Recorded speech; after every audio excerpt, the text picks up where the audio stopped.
I knew something was off the second I opened my front door and saw Sheila Grantham standing on my porch. Arms crossed, lips pursed, and that ridiculous clipboard tucked under one elbow like it gave her superpowers. Sheila was the self-declared queen of the Oak Hill Pines HOA, and she never showed up without an agenda. "Mr. Granger Decker," she said, drawing out my name like it tasted sour. "We need the keys to your garage." I blinked. "Excuse me.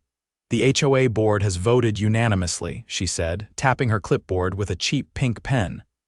"Due to ongoing concerns about improper use of storage space, we're requiring access to all garages in the neighborhood." I laughed. "You can't be serious." She didn't laugh.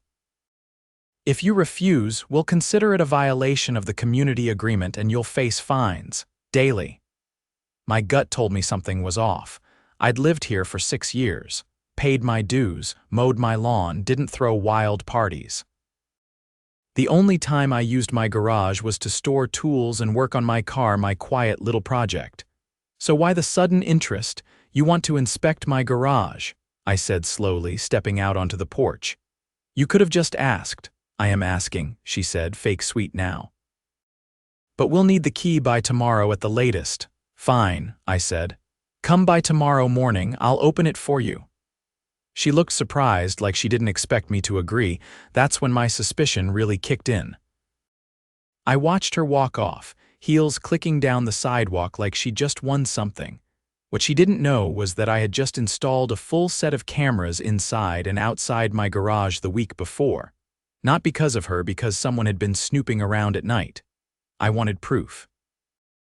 The next morning, right at 9, Sheila showed up with 2 other board members, Lana, who never made eye contact, and Dennis, who always looked like he'd rather be anywhere else. "Well?" she asked, tapping her foot. I unlocked the side door to the garage and swung it open. Sheila took one step in and froze. She went pale. "What is that?" Inside, neat as can be, were rows of labeled boxes, my tool bench, and covered car parts. But the thing that made her panic: the stack of HOA documents I'd printed out and tacked to the corkboard. Bylaws, financial reports, and records of fines issued over the last 2 years highlighted. Annotated. Compared against the actual HOA charter. "I've been doing some reading," I said calmly. "Turns out, you've been issuing illegal fines and you're not even allowed to demand access to private garages without a court order. This is a hostile environment," she snapped, spinning around. "You can't investigate us. You're a homeowner association, not the CIA," I said. Then she pulled out her phone and called 911. "Yes, we have a dangerous situation," she told the dispatcher, voice shaking. "He's got suspicious materials. It's some sort of anti-HOA operation." I just leaned against the wall and crossed my arms. Within 5 minutes, a patrol car rolled up. 2 officers stepped out, calm and curious. Sheila ran to them like they were her personal bodyguards. "He's compiling documents, secret ones. He has surveillance cameras. He's been watching us." The taller officer looked at me. "Sir, can you explain?" "Sure," I said, handing him a folder. "Here's what I've found. Dozens of fines issued without proper votes, board meetings never recorded, and Sheila here. She approved payments to a landscaping company owned by her nephew. No bids, no disclosure." Sheila's face turned red. The officer raised an eyebrow. "Is that true, ma'am?" "That's irrelevant." The second officer walked into my garage and came back out nodding. "It's clean, just paperwork, and cameras are legal on your own property." Sheila looked like she was about to combust. "We'll be forwarding this to the county," the officer told me. "This could be fraud." Sheila sputtered. "I'm the victim here." "No," I said. "You're the one who just got caught trespassing on the truth." By noon that same day, word had spread. Oak Hill Pines was a tight-knit grid of mostly retired couples and young families. But nothing got people talking faster than HOA drama, especially when patrol cars parked outside someone's house. I didn't say a word to anyone, but by the time I walked to the mailbox, a neighbor across the street, Maria Ortega, waved me over. "You okay?" she asked, wiping her hands on a dish towel. My husband said he saw the president of the HOA getting escorted out of your garage like she'd seen a ghost. I'm fine, I said. Turns out she didn't expect anyone to actually read the bylaws. Maria raised an eyebrow. Sheila. She barely reads her own emails. I handed her a copy of the same folder I'd given the police. Pass this around, and tell your husband to look at page 6. That evening, I got a knock at the door. Not Sheila this time, this was someone I hadn't seen in months. Jonah Voss, former HOA board member, quit 2 years ago after a mysterious personal disagreement. I invited him in. I heard what happened, he said, glancing around as if the walls might be listening. You found the payments, didn't you? I found a lot more than that, I said, handing him a cup of coffee. I've got the landscaping invoices, copied checks, and even a timeline of when they voted on the contracts after they were signed. He leaned back, exhaling slowly. You know why I quit? Sheila rewrote the meeting minutes after we voted down the new fencing rules. Next thing I know, my signature appears on the approval form I never signed. I paused. You still have your old board login? Jonah reached into his jacket and pulled out a flash drive. Backed everything up before I left, he said. Didn't know what to do with it until now. We sat down at my kitchen table and plugged it in. What we found made both of us go quiet. There were audio recordings of board meetings that were never published. In one, Sheila could clearly be heard saying, "No one's going to check the bylaws, we'll just say it was approved." Another had her instructing Dennis to bury the cost under seasonal maintenance. But one file stood out. It was a scanned copy of a property variance request, denied except the attached signature was from a homeowner who died 2 months before the date on the form. That was more than fraud. That was forgery involving a deceased person. You need to bring this to someone higher up, Jonah said, his voice low. I nodded. Not just the police. The county auditor's office handles HOA financial oversight. The next morning, I took time off work and drove to the county administration building. I met with an auditor named Leila Wexler, who was already familiar with Oak Hill Pines. We've had 3 complaints from your neighborhood in the last year, she said, flipping through a file. But no one had documentation. I slid the flash drive and a printed binder across the table. You do now. She spent the next hour reviewing the evidence. Halfway through, she picked up the phone and called over a compliance officer. I'm initiating a formal audit today, she said. And we'll be freezing the HOA's discretionary spending until further notice. By the time I got back home, a gray sedan with county plates was parked in front of the HOA's community office, the one Sheila had turned into her personal headquarters. I didn't stop to gawk, but I saw her through the window, pacing with a phone to her ear. For once, she looked cornered. That night, Maria slipped an envelope under my door. Inside was a petition already signed by 27 households calling for a special meeting to vote on dissolving the current board. The minimum required was 25. The next day, I called the HOA's legal hotline. Sheila had set it up years ago to assist residents with compliance questions. What she didn't expect was someone using it to report her. I have evidence of financial misconduct, forged documents, and coercion by the current board president, I told the attorney. And I've already sent copies to the county. There was a long pause on the other end. Mr. Decker, I represent the HOA's interests, not individual board members. If even half of what you're saying is true, the insurance company will pull their liability coverage immediately. I figured, I said. I just wanted to make sure you heard it from me before the subpoenas start flying. That afternoon, Sheila finally broke her silence with a mass email to all residents. It was classic spin. She claimed she'd been targeted by a smear campaign and that outside influences were trying to destabilize the community. But her timing couldn't have been worse. The county had already posted a notice on the HOA bulletin board. Financial records were under review, and no new fines could be issued until the audit concluded. The next board meeting was packed. The room, usually half empty, was standing room only. Sheila sat at the front, flanked by Dennis and Lana, faces tight, trying to maintain control. Jonah stood up first. Before we begin, I motion to remove Sheila Grantham as board president, effective immediately. The room erupted in scattered applause. Sheila tried to gavel things down, but the crowd wasn't having it. "You can't do this," she snapped. "You don't have the authority." I raised my hand. "Actually, we do," I said, holding up a copy of the HOA charter. "If over 1/3 of the homeowners sign a petition, the board must hold a vote for leadership removal. We're well over that." Sheila turned to Dennis and Lana, but they were both staring at the table. Neither said a word. "We'll proceed by ballot," I continued. "All in favor of removing Sheila Grantham, raise your hand." It wasn't even close. After the vote, Sheila stood up to leave but was met at the door by a county employee. "Ma'am, I need you to remain until our investigator arrives. There are questions about financial discrepancies during your tenure." Her face drained of color as she sat back down, silent. Outside, neighbors who'd once stayed quiet were now chatting in clusters, comparing notes. The mood wasn't angry anymore, it was energized, focused. Maria came up beside me, handing me a coffee. "You just broke the dam," she said. "Now everyone's watching." I nodded. That was always the point. 2 days after the vote, a plain white sedan rolled through Oak Hill Pines and parked across from my house again. This time, there were no sirens or accusations, just a clean-cut man in a navy blazer carrying a slim briefcase.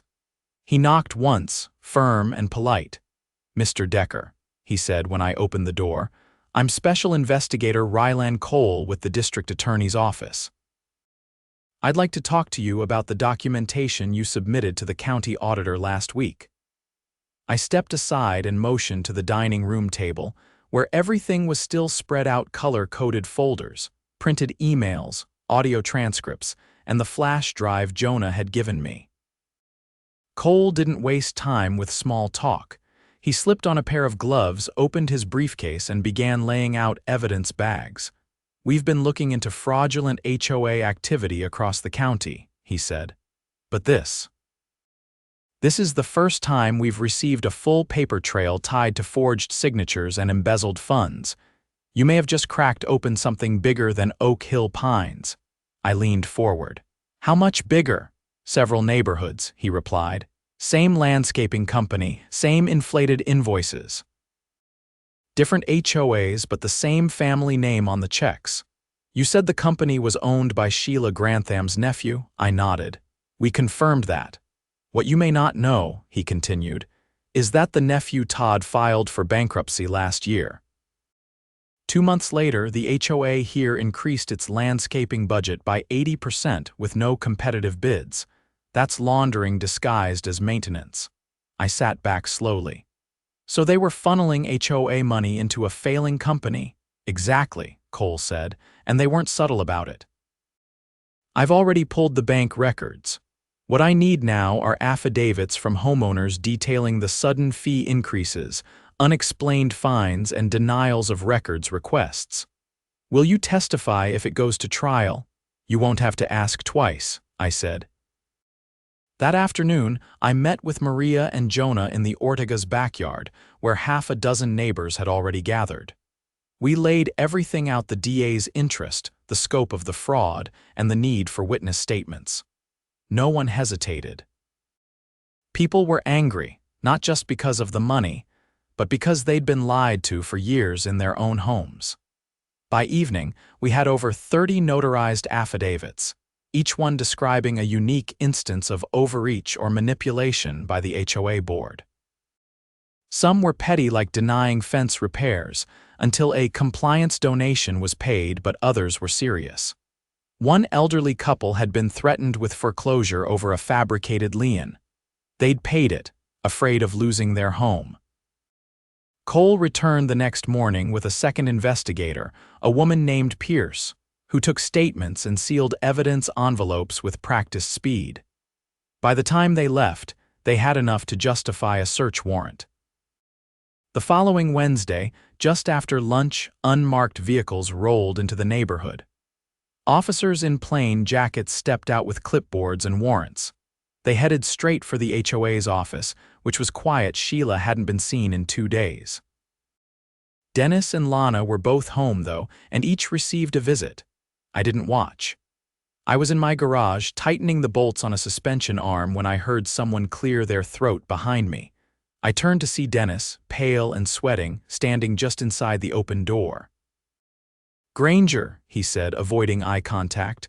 I didn't know about the bank stuff. Sheila handled all the finances." I wiped my hands on a rag. "You signed off on the budgets." "She said it was normal," he muttered. "That it's how all HOAs operated." "Did you ever ask to see the original invoices?" He hesitated, then shook his head. "She told us not to worry about details, said too many cooks would spoil the pot." "She ran it like a racket," I said. "And you let her?" He looked like he wanted to argue, then just turned around and walked off. Later that night, an email went out from the district attorney's office. Sheila Grantham had been taken into custody at her sister's house in a neighboring city. She was being charged with multiple counts of fraud, forgery, and misappropriation of community funds. Bail was denied due to flight risk. The next morning, the local paper ran a headline across the top fold: HOA president arrested in multi-neighborhood fraud scheme. Beneath her mugshot was a quote from the DA. "This is a case of unchecked power used for personal gain. It stops now." But the fallout wasn't over. The new interim board, hastily assembled from longtime residents, called an emergency town hall. The community center filled up again, but this time the mood was different, not angry or panicked, but determined. People brought notebooks. They asked real questions. They wanted transparency. Jonah stood at the front and pointed to a whiteboard where he'd listed every HOA rule still in effect. "We're going to vote on which ones stay," he said. "And which ones we throw out." Someone from the back asked, "What about the fines we already paid?" A woman named Ellen, a retired accountant who'd volunteered to audit the books, stepped forward. "We're compiling a refund list. If your fine was illegal, and most we'll return the money. We're even looking into restitution from the seized assets." Neighbors began cheering, not wildly, but with the kind of relief that comes from finally seeing progress. I stayed late that night, helping box up old papers and prepare for a full digital archive. Jonah handed me a crumpled manila envelope. "Found this in the HOA's locked file cabinet," he said. "Figured you should see it." Inside were 3 letters, all from residents who'd tried to challenge Sheila's authority back in the early days. Each one was dated, stamped, and marked "rejected, no legal standing." And each one had a completely fabricated citation number written on it. "They tried to fight her," I said, "and she shut them down before they could get traction." Jonah nodded. "She learned early that if people didn't know the rules, she could make up her own." We burned the fake citations in Maria's fire pit later that evening, one by one, under a sky full of stars. No speeches, no ceremony, just quiet resolve. The following week, a letter arrived addressed to me personally from the district attorney's office. It wasn't long, just a formal thank you, and a note that my testimony had been instrumental in opening a larger investigation into coordinated HOA fraud across the county. I pinned it to the corkboard in my garage, right next to the old copy of the bylaws. Not as a trophy, just a reminder that when someone tells you to hand over your keys without cause, you don't just open the door. You show them exactly what's behind it, and then you hold the door open for everyone else to see. And in Oak Hill Pines, they saw everything. 3 weeks after Sheila's arrest, Oak Hill Pines was quieter, but not in the way it used to be. It wasn't the silence of people avoiding each other behind drawn curtains. It was the collective breath of a neighborhood slowly exhaling after years of tension. Kids played with chalk in the cul-de-sacs again. Lawn chairs appeared on front porches. People had started waving at one another without that tight, polite smile that said, "I hope you're not bringing up the HOA." Still, there were loose ends, and some of them were much uglier than we had originally thought. I was in my garage, finishing a wiring job on the dashboard of my project car, when Jonah arrived unannounced, holding a red plastic binder and a yellow envelope. His face was tight, but not with anger, something else. He didn't sit down, just handed me the binder. "You need to look at page 22, he said. Now. The binder was filled with scanned documents recovered from the HOA's locked cabinet after the audit team cleared it for public access. At first, it was tedious stuff: vendor lists, email chains, and budget drafts. Then I reached the page he mentioned. It was a scanned letter, dated 4 years ago, typed on HOA letterhead and addressed to a couple on the far end of the neighborhood, the Masons. I remembered them only vaguely. They'd moved out suddenly, right after their son graduated high school. The letter was a cease and desist, threatening legal action over unauthorized contact with media and dissemination of defamatory HOA material. But what caught my eye was the attached invoice, a fine of $5,000 for reputational damage. "That wasn't legal," I said. "They made up a charge for talking to a reporter," Jonah nodded. "There's more. Check the envelope." I pulled out a printed report from the county's Office of Public Records.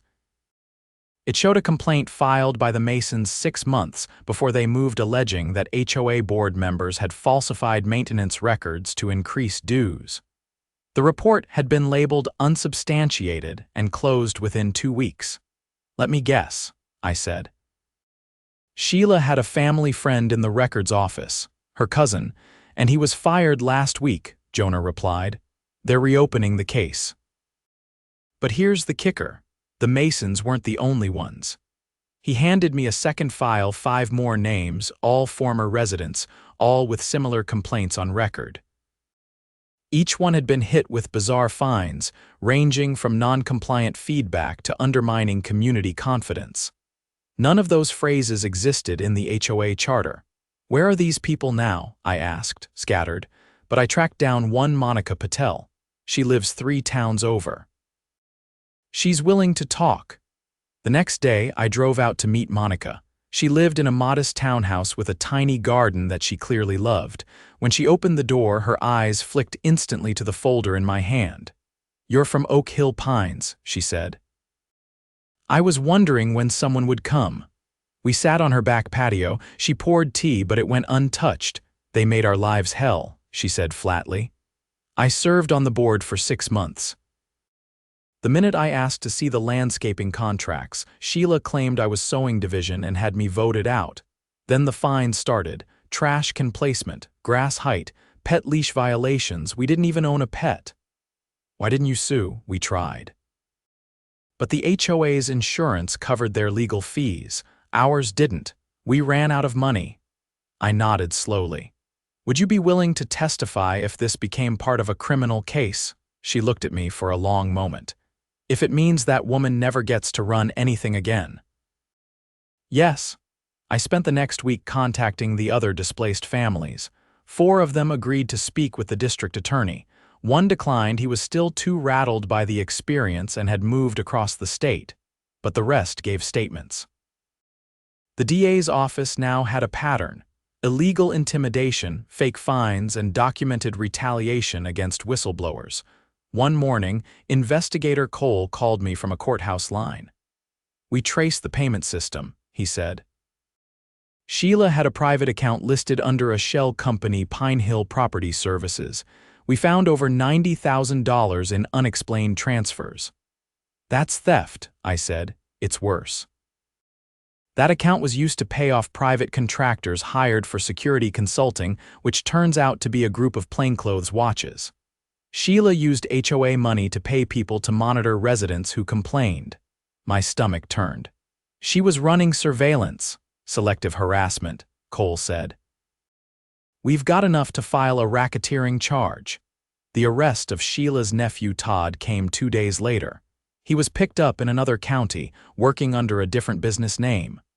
The charges included wire fraud, conspiracy, and falsification of invoices. He flipped almost immediately, gave a full confession, and implicated Sheila as the orchestrator. But that's when things took a darker turn. During a search of Todd's apartment, investigators found a locked file cabinet. Inside were dozens of printed emails between Sheila and an anonymous third party who went by the initials DR. The emails were riddled with language about pressure tactics, removing resistors, and preemptive fines. But the most chilling one read, "If Granger becomes a problem, we escalate." I hadn't seen that one coming. Cole called me in. "We've traced DR to an unlicensed private investigator named David Rusk. He's been operating under the radar, mostly for shady landlord groups and HOAs that want muscle without consequences." Was he watching me? "Not anymore," Cole said.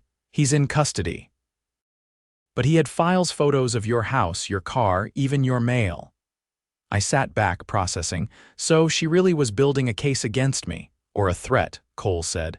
"But the good news, you've got enough standing now to file a civil suit, and you wouldn't be alone." I didn't hesitate. I called Monica, the Masons, the Patels, and the others. Within 4 days, we had a joint legal team, and we filed a class action suit for damages, harassment, and restitution of illegal fines. The DA's office backed us with forensic accounting data. The case was airtight. 6 months later, every resident named in the suit received a settlement check. The HOA's insurance company cut the checks quietly, without admitting wrongdoing, but the amounts spoke for themselves. Mine wasn't massive, but it was enough to cover legal costs and then some. The best part. Oak Hill Pines voted to dissolve the existing HOA entirely. In its place, we formed a resident council, voluntary, transparent, and accountable. No fines. No surveillance. Just a group of neighbors who wanted to keep the place clean and safe without power games. Jonah was elected chair. Maria ran communications. I declined any official role, but they kept a chair open for me at every meeting. One evening, months after everything had settled, I was walking the neighborhood when I passed by the old HOA office.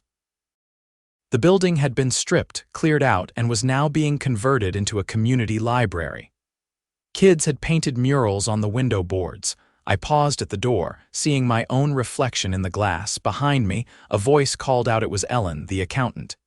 "You did good, Granger. You didn't just stop her. You reminded people they didn't have to be afraid." I nodded.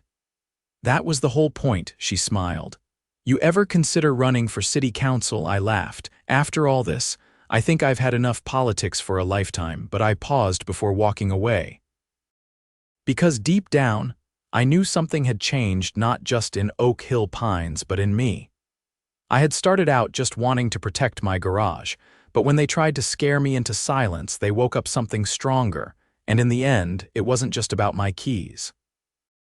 It was about making sure no one ever got locked out of their own home again.